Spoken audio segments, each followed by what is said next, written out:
Law express LLB या चॅनलमध्ये मागच्या वेळेस आपण सेक्शन 2 मधल्या सर्व काही डेफिनेशन्स पाहिल्या होत्या कॉन्ट्रॅक्ट ॲक्टमधील, आणि आता आपण पाहणार आहे सेक्शन 3 नेमकं कशाबद्दल आहे ते आपण पाहणार. नंतर सेक्शन 3 आणि सेक्शन 4 3 and 4 एकमेकांशी इंटरकनेक्टेड आहे. तर दोघं जर आपण सोबत वाचले तर आपल्याला कळणार आहे. मात्र मी पहिले सेक्शन 3चे एक्सप्लेनेशन करणार आणि नंतर मग सेक्शन 4चे एक्सप्लेनेशन करणार. ठीक आहे. आता सेक्शन 3मध्ये नेमकं काय म्हटलं आहे? Communication, acceptance and revocation of proposals. Communication, acceptance and revocations of proposal. Revocation म्हणजे रद्द करणे किंवा माघार घेणे. ठीक आहे, किंवा रद्द करणे. ॲक्सेप्टन्समध्ये त्याला ॲक्सेप्ट करतो आपण, त्याला स्वीकारणे. ठीक आहे. आणि कम्युनिकेशन म्हणजे संवाद केव्हा कंप्लीट होतं, स्वीकारलं केव्हा जाऊ शकतो आणि रद्द केला केव्हा करू शकतो हे आपण पाहणार आहे. ठीक आहे. त्याच्यामध्ये 3 इंग्रेडियंट्स असतात: प्रपोजल, ॲक्सेप्टन्स आणि रिवोकेशन्स. आणि हे मागच्या वेळेमध्ये आपण पाहिलेलं आहे. सेक्शन 3 काय म्हणतो? This section defines how proposal, acceptance and revocations are deemed to be made. It states that this communication occur through any act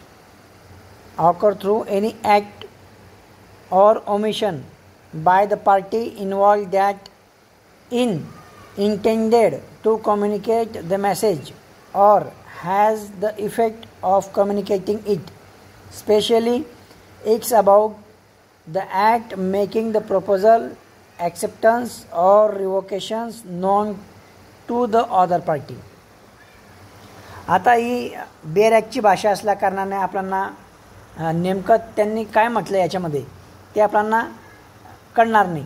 मग आपण याला एक सोप्या भाषेमध्ये समजण्याचे प्रयत्न करू.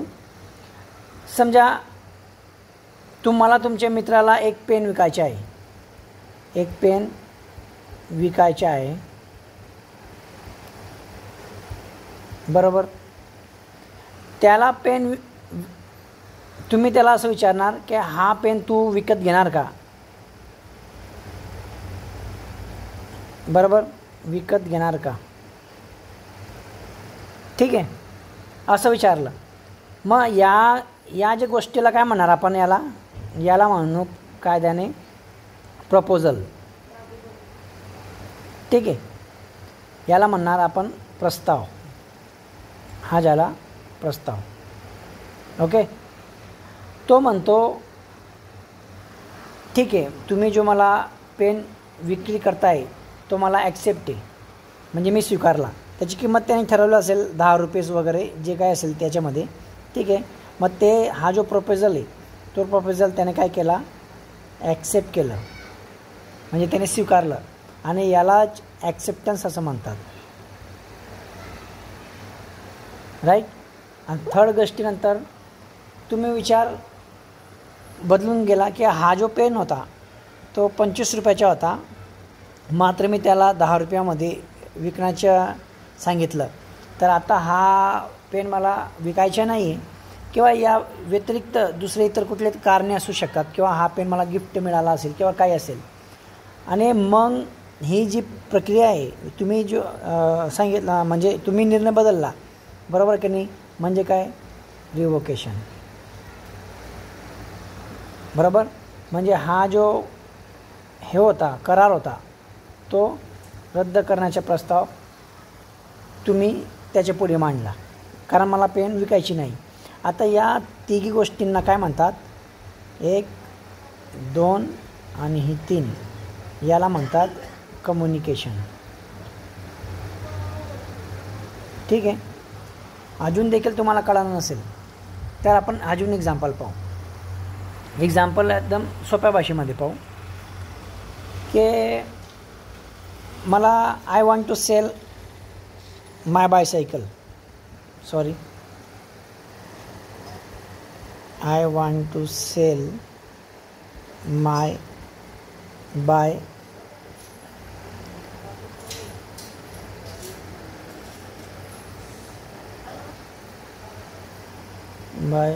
सायकल.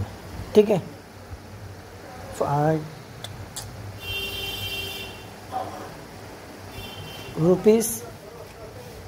₹2000 मध्ये. ओके.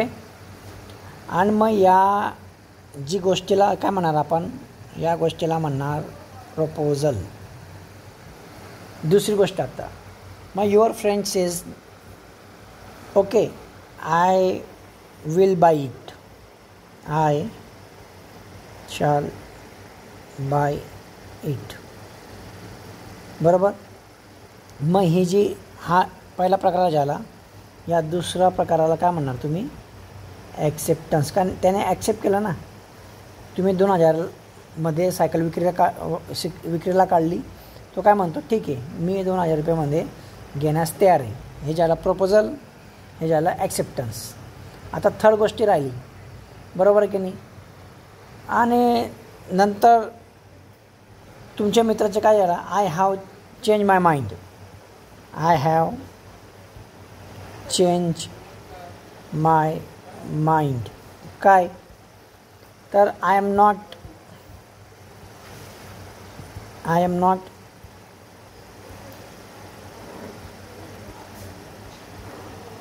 Selling it. मग हे जे माइंड त्याचे बदललं आणि तो काय म्हणतोय, आता मला ही सायकल विकायची नाही. तर मग हे काय झालं, रिवोकेशन. एकदम सोप्या पद्धतीने तुम्हाला या एक्झाम्पलमध्ये समजवलेलं आहे. हे झालं ॲक्सेप्टन्स, हा झाला प्रपोजल, ॲक्सेप्टन्स आणि हा रिवोकेशन. तिघ गोष्टी याच्यामध्ये आहेत. आणि या तिघ गोष्टींना काय म्हणतात, कम्युनिकेशन. कळालं. म्हणजे या तिघ गोष्टींना काय म्हणतात, सेक्शन 3 मध्ये म्हटलं आहे. मला वाटतं आता तुम्हाला सेक्शन 3 कळालं असेल. जर तुम्हाला कळालं नसेल तर तुम्ही मला तुमची प्रतिक्रिया लिहून सांगू शकतात. व्हिडिओ आवडला असेल तर लाईक करा, नसेल आवडला तर डिसलाईक करा. धन्यवाद.